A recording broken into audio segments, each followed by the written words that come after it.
네, 안녕하세요. 여러분들의 구독과 좋아요로 이 채널이 유지되고 있습니다. 네, 영상 속도는 1.5배를 추천드리는 바이고요. 네, 이번에도 어떠한 소식이 나왔는지 같이 한번 내용을 보도록 하겠습니다. 네, 마운트 곡스 관련된 또 업데이트된 소식이 있어서 요 내용 먼저 설명을 드리고 그 뒤에 코인 이슈, 시황 이슈 좀 다뤄드리도록 하겠습니다. 네, 마운트 곡스 물량 풀리려면 한참 남은 것 같다. 9월 15일 매도되지 않을 것 같다. 라는 내용이 나온 게 있었는데요. 네, M19 아킴보님께서 올려주셨던 내용 기반으로 설명을 드리도록 하겠습니다. 마운트곡스 관련된 기사 가지고 오신 분들이 있는데 좀 내가 직접 노가다를 해서 한번 확인을 해 보도록 하겠다라고 했어요. 이분도 나름대로 답답하고 해당에 있는 내용이 좀 오버됐던 게 많이 있다 보니까 직접 찾아봤다라고 볼 수가 있겠죠.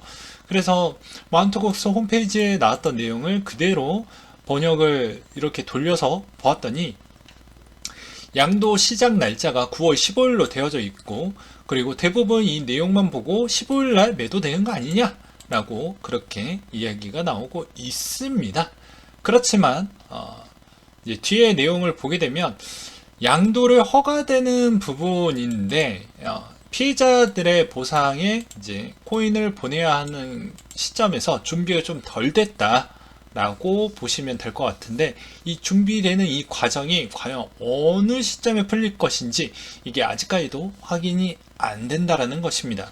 그렇기 때문에 아직은 좀 더 많은 시간이 필요할 것 같다 라고 볼 수도 있겠지만, 우리는 알아야 될 포인트는 뭐가 됐든 간에 일단은 9월 15일부터 스타트를 끊었고요.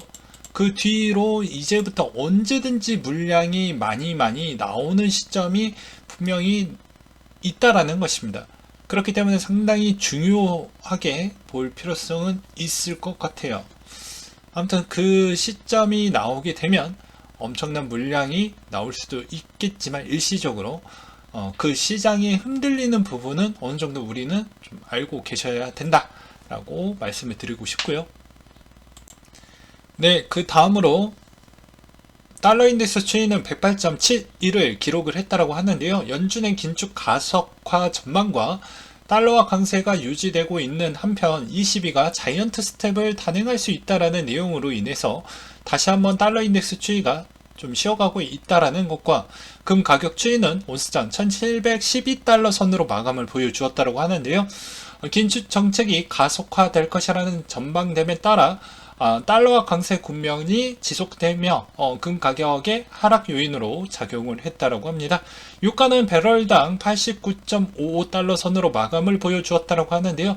주간 원유 재고 예상치에 하회했음에도 불구하고 글로벌 경제 성장 둔화 전망에 원유 수요가 감소될 우려가 부각화되어서 하락이 크게 나와 주었다라고 합니다. 미국 정유 설비 가동률 예상치도 93%대로 하회되면서 이 영향을 더욱더 불을 질렀다라고 볼 수가 있겠고요. 그 다음으로 과거 사례를 보게 되면 구입률 고점 찍은 후 하락할 때 실업률은 보통 상승했던 추이가 있었다라는 것도 좀 참고하시길 바라겠습니다. 이 말의 의미는 무엇이냐면, 최근에 연준이 실업률이 좀 저조하니까 금리를 더 올려야 되겠다 라고 이야기를 하고 있는데, 과연 그게 맞아 떨어질지 그렇지 않을지 좀 봐야 된다라는 것이 될 것 같고요. 그 다음으로 바이낸스 9월 1일부터 암호화폐 선물 교체 담보 기능의 지원을 중단하겠다라고 나왔는데요. 교체 거래가 안 된다라는 게 아니고요. 비트, 이더, 유로 담보로 테더 대출을 받아서 포지션 잡는 게 불가능하다라는 의미로 보시면 될 것 같습니다. 이렇게 하는 배경은 무엇일까요? 말 그대로 스테이블 코인에 있는 회사들도 상당히 지금 달러 인덱스가 너무 많이 갭이 커진다라는 거, 스테이블 코인 회사들도 다른 담보 자산을 갖고 있는 가치가 많이 훼손이 되어버리기 때문에 이게 좀 골치가 아프다라는 것입니다. 그 다음으로는 또 거래소 입장에서도 상당히 난처한 부분도 없지 않아 있는 게, 과연 여기에서 유로 담보와 이걸 태도로 좀 교환을 할 때 본인에 따른 이점이 과연 많이 있을까 없을까를 많이 따져보았을 것 같은데, 그러지 않다 보니까 아무래도 이렇게 좀 결정을 내지 않았을까라는 생각이 좀 들기도 했었고요. 그 다음으로 번외로 1인당 생애주기 적자 추이라고 해서 17세 때 3,437만원을 하다가 28세가 되었을 때 마이너스로 돌아설고요. 흑자는 정확하게 저 구간대 30대에서 60대 요 사이 때까지 흑자를 내고 30년 동안 그 뒤에 다시 한번 적자 추이로 넘어가게 됩니다. 우리의 인생은 상당히 길잖아요. 그렇기 때문에 우리 노후의 재무적 준비 부분을 잘 갖춰야 된다라는 점으로 다시 한번 좀 각인을 좀 드리고자 해서 이렇게 한번 준비를 해보았고요. 참고로 이 자료는 올해 또 나왔습니다. 올해 거의 따뜻하게 여름 시즌에 또 나왔거든요. 잘 참고하시길 바라겠고요. 러시아가 프랑스 가스 공급 중단에 있는 발표로 인해서 갈수록 유럽에 있는 인플레에 자극을 주고 있다라는 것과 골드만삭스가 유럽 중앙은행 금리 0.75% 인상할 가능성이 계속 높아지고 있다라는 그런 또 보고서를 내놓기도 했습니다. 중국의 제조업 경기가 2달 연속으로 위축 국면이 나올 것 같다라는 내용이 또 나와주기도 했었는데요. 아무래도 이제 추석 시즌에 가까워지고 있다 보니까 대규모 인웅이 나오니 선제적으로 좀 그걸 방어하고자 해서 그렇게 진행을 하는 거라고 보시면 될 것 같고, 그래서 이게 약간 좀 이례적이고 특별하다 이렇게 보기에는 좀 어려울 것 같습니다. 그러니까 원래 기존에 했던 거 그냥 그대로 이번에도 한다 라고 보시면 될 것 같고, 올해 미국의 IT 스타트업 42,000명이 감원이 되고 2달 새 2배 이상 증가를 할 것 같다. 넷플릭스, 테슬라, 스냅, 구글 등이 대기업들도 감원에 따른 바람에 동참을 했다라고 하고요. 104개 스타트업 감원 돌입에 유니콘 기업들도 긴축 모드 또는 뭐 서로 쌍생되어져 있는 M&A를 서로 같이 뭐 지분 교환을 조금씩 하든지 아니면 양보를 해서 스타트업이 스타트업을 같이 인수합병을 해버리는 그런 부분도 없지 않아 있다라고 합니다. 그 다음으로 트러스트 투자 전략 책임자가 불확실성이 큰 상황이지만 지나치게 방어적인 전략을 취하는 것은 큰 실수일 수 있다. 6월에서 8월 좋은 랠리가 나왔다는 걸 보게 되면 투자를 너무 경계하는 것은 바람직하지 않는다. 인플레이션도 둔화할 것이라는 것도 예상이 되고 투자자들이 내년 금리 인하를 기대하는 것을 조금 잘못했다라고 생각이 든다. 잭슨홀 이후 기대감이 조금씩 사라지고 있는데 좋은 현상이며 앞으로 약간의 변동성이 있을 수는 있겠지만 1년을 잡고 조금씩 사라지고 있는데 좋은 현상이 될 것 같다. 앞으로 약간의 변동성이 있을 수는 있겠지만 장기 투자자에게 아직 기회는 좀 남아져 있고 현재로서 경기 침체도 반드시 일어날 것 같지는 않는다 라고 또 약간 애매한 포지션으로 또 언급을 좀 하기도 했었죠. 글쎄요. 그 다음으로 또 유럽에서 나왔던 뭐 어떻게 보면 되게 인플레가 좀 세게 나왔잖아요. 보게 되면 그런 측면을 또 보는 건 9.1%가 나왔는데 그 이유는 이 동유럽 국가의 20% 넘는 인플레가 좀 영향을 끼쳤다라고 합니다. 그리고 이게 9개 국가였는지는 모르겠지만 일단 9.1%가 나왔다라는 것은 이 시비에 상당히 고민이 깊어질 것 같고요. 이 시비가 이때까지 했던 금리 인상은 아마 멈추지 못할 것으로 보여집니다. 멈추지 못한다라는 의미는 이 시비가 생각보다 고민이 많은 이유도 여러분들도 아실 거예요. 물가는 높은데 이게 상당히 부실률이 높은 기업들이 많은데 물가를 더 올리게 되면 주변에 있는 국가들이 이제 엑시트 한다라는 이야기가 또 나올 확률이 매우 높습니다. 그러니 이거를 되게 골치 아프고 힘든 짓을 좀 해야 돼요. 왜냐면 이탈리아 국채나 그 다음에 뭐 저 어디냐 그리스 국채 같은 거 피그스 국채 같은 걸 약간씩은 또 매입을 좀 해주면서 독일 거나 프랑스 거는 또 약간씩 또 재조정을 좀 해줄 필요성이 있거든요. 이렇게 하면 자국의 또 독일이나 프랑스 민심은 또 안 좋아질 거고, 그렇다고 해서 그리스나 뭐 이런 뭐 포르투갈이나 이런 쪽은 그렇다라고 해서 체감상 또 그렇게 많이 효과를 보는 것도 아니고, 그러니까 이러지도 못하고 저러지도 못하면서 되게 결과값이 좀 애매하게 나오다 보니까 민심이 엄청나게 안 좋지 않을까 싶습니다. 그 다음으로 물가는 또 미쳤죠. 식품, 술, 담배 가격 10% 넘게 올랐고 에너지 가격이 의존도가 매우 높았기 때문에 대략 한 40% 정도 나온다고 보시면 될 것 같습니다. 향후 유로존 CPI는 두 자릿수를 계속 보일 것 같다라는 내용들도 좀 많이 나와주고 있고요. 그렇기 때문에 앞으로 하반기에는 유럽에 나오는 뭐 기업 실적 발표나 특히나 독일이나 프랑스 이런 쪽 가장 잘 보셔야 된다라고 저는 말씀을 드리고 싶고, 그다음 ECB가 아무리 고민이 많다라고 해도 자기가 피해를 많이 본다라고 해도 강력하게 좀 올려주어야 주변 국가들도 살고 같이 산다. 근데 이걸 천천히 올리면 생각보다 물가는 너무 오래 갈 것 같다 라고 말씀드리고 싶습니다. 그 다음으로 훨씬 중요한 고용수치 부분이 조만간에 또 나온다고 하는데요. 최근에 좀 좋은 결과치가 나왔죠. 고용이.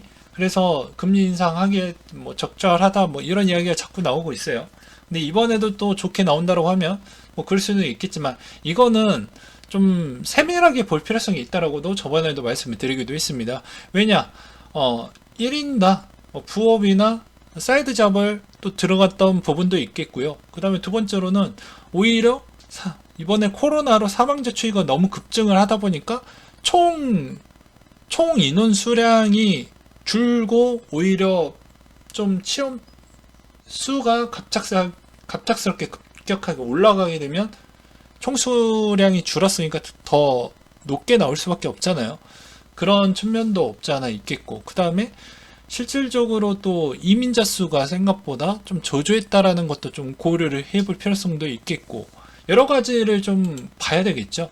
그 다음으로 100달러 대신 1050만 달러 송금했던 암호화폐 거래소 크립토닷컴에 실수가 있었는데요. 작년 5월 달에 송금 오류로 수개월 후에 소송으로 인해서 호주의 여성한테 소송권으로 이겨냈다라고 합니다. 그래서 뭐 당연히 뭐 세상에 꽁돈 없죠. 잘못 이체했다라고 해서 뭐 돈 쓰면 이 세상 다시 땡 잡은 거죠. 근데 절대 그렇지 않는다는 거. 그래서 법원 측은 135만 달러짜리 주택 구입을 했던 거 좀 매각을 해라 라고 나왔다라고 합니다. CFRA 최고 투자 전략가가 이런 이야기를 했다라고 하는데요. 보게 되면 자 S&P 지수 조만간에 또 재시험할 가능성이 있다 라는 내용이 좀 있었고, 중간 선거 땐 9월에서 12월 매도가 강하지만 4분기에 회복할 가능성이 좀 있었다. 그 이유는 뭐 항상 중간 선거 이후 때 좋았기 때문이다. 이런 이야기가 좀 있었고요. 그 다음으로 장기 투자자 분할 매수에 들어가기 좋은 추세적 시점인 것 같다 라고 리얼라이즈 캡과 데탈 캡이 있는데요.